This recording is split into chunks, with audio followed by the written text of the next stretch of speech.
क्या आपको पता है कि बेन 10 को कभी मारा नहीं जा सकता? नहीं, मैं ये नहीं कह रहा कि बेन 10 अमर है, लेकिन बेन 10 के पास एक ऐसा एलियन है जिसकी वजह से बेन 10 को कभी भी मारा नहीं जा सकता, जो कि इनडायरेक्टली बेन 10 को अमर बनाता है, लेकिन टोटली अमर नहीं बनाता। अब देखो, कभी ना कभी तो आपके मन में ये सवाल आया ही होगा कि बेन 10 जब भी किसी फाइट को करने के लिए जाता है तो वो इतनी बहादुरी से उस फाइट को कैसे कर लेता है। हाँ, वो बात अलग है कि बेन 10 काफी ज्यादा बहादुर है, और जो बहादुर लोग होते हैं उन्हें जान की फिक्र नहीं होती। लेकिन अगर केविन को कुछ हो जाए तो ग्वेन और बेन काफी ज्यादा परेशान हो जाते हैं, और ग्वेन को कुछ हो जाए तो केविन और बेन भी परेशान हो जाते हैं। लेकिन बेन 10 को कुछ हो जाता है तो उन्हें इतना फर्क नहीं पड़ता। अब ऐसा क्यों है? क्या केविन और ग्वेन बेन 10 की चिंता नहीं करते? नहीं, ऐसी बात नहीं है। केविन और ग्वेन को बेन की काफी फिक्र है, लेकिन बेन 10 जब भी किसी फाइट को करने के लिए जाता है तो वो सबसे पहले प्लान बना के जाता है। अगर उसकी जान को भी खतरा होगा तब भी उसकी जान बच जाएगी। तो वो एलियन है एको, जिसकी वजह से बेन 10 को कभी मारा नहीं जा सकता। अब आपने बेन 10 अल्टीमेट एलियन सीरीज में अल्टीमेट केविन और एको की फाइट देखी है तो आपको ये बात तो पता होगी कि अल्टीमेट केविन ने एको के सभी क्लोन्स को मार दिया था। अब आपने इस फाइट के एंड में तो देख लिया होगा कि एको की एक कॉपी बची हुई थी, इसीलिए बेन 10 की जान बच गई थी। अब आप लोग कहोगे कि वहां पर एको की कॉपी कैसे बच गई? क्योंकि एको की ट्रांसफॉर्मेशन से अगर बेन 10 नॉर्मल होता है तो एको के सारे क्लोन भी तो डिसअपियर हो जाने चाहिए थे। तो देखो, ये सिर्फ डिट्टो के साथ होता है, और ओमनिट्रिक्स और अल्टीमेट्रिक्स अगर डिट्टो की ट्रांसफॉर्मेशन से बेन की ट्रांसफॉर्मेशन में बेन को ट्रांसफॉर्म करेगी तो जो डिट्टो के क्लोन है वो जब एक साथ आ जाएंगे तभी बेन 10 नॉर्मल होगा।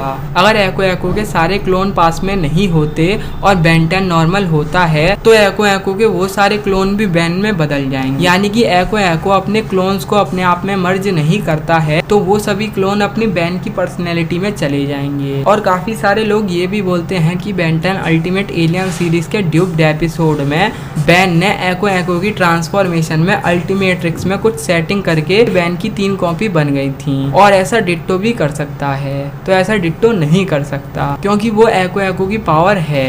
सीधे सीधे बताओ चक्कर क्या है? सिंपल लैंग्वेज में कहूँ तो एको के क्लोन आपस में कनेक्टेड नहीं हैं। उन सभी क्लोन की एक अलग अलग पर्सनैलिटी है, और जब भी बेन 10 कोई फाइट करने जाता है, जैसे कि जब वो एग्रीगर से फाइट कर रहा था और जब वो इयन से फाइट करने गया था, तो उसने एक एको की कॉपी पहले ही अपने घर पर छोड़ दी थी। फिर उसके बाद वो एग्रीगर वगैरह से फाइट करने गया था। अब आप लोग कहोगे ऐसा भी तो हो सकता है कि अल्टीमेट केविन से फाइट करते समय बेन की गलती से एक कॉपी डिग्गी के अंदर चली गई हो। तो ऐसा एक्सीडेंटली नहीं हुआ था, और अगर आपको विश्वास नहीं होता तो खुद ही आप बेन के मुंह से सुन लो।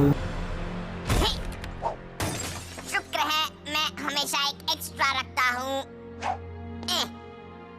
शुरुआत के लिए इतना काफी होगा। तो हाँ, मेरे को आपको यही आंसर देना था। जब भी बेन 10 किसी फाइट को करने के लिए जाता है तो वो एको की कॉपी छोड़ जाता है, और एको की अगर एक कॉपी को कुछ हो जाए तो भी दूसरी कॉपी जिंदा रहती है, मतलब कि कुछ भी नहीं होता। लेकिन अगर डिट्टो की एक कॉपी को मार दिया जाए तो बाकी सभी डिट्टो के क्लोन भी मर जाएंगे। हालांकि डिट्टो के अकॉर्डिंग एको की बॉडी काफी ज्यादा कमजोर है, और एको बेन 10 का एक ऐसा एलियन है जिसकी सबसे कमजोर बॉडी है, क्योंकि उसकी बॉडी सिलिकॉन की बनी होती है। ये एको सिलिकॉन से बने हैं। आई होप अब आपकी समझ में आ गया होगा। तो बस आज की इस वीडियो में इतना ही। अगर वीडियो पसंद आई हो तो वीडियो को लाइक कर दो, चैनल को सब्सक्राइब करके बेल आइकन को ऑल पे सेलेक्ट कर देना, और शेयर कर देना अपने दोस्तों के साथ।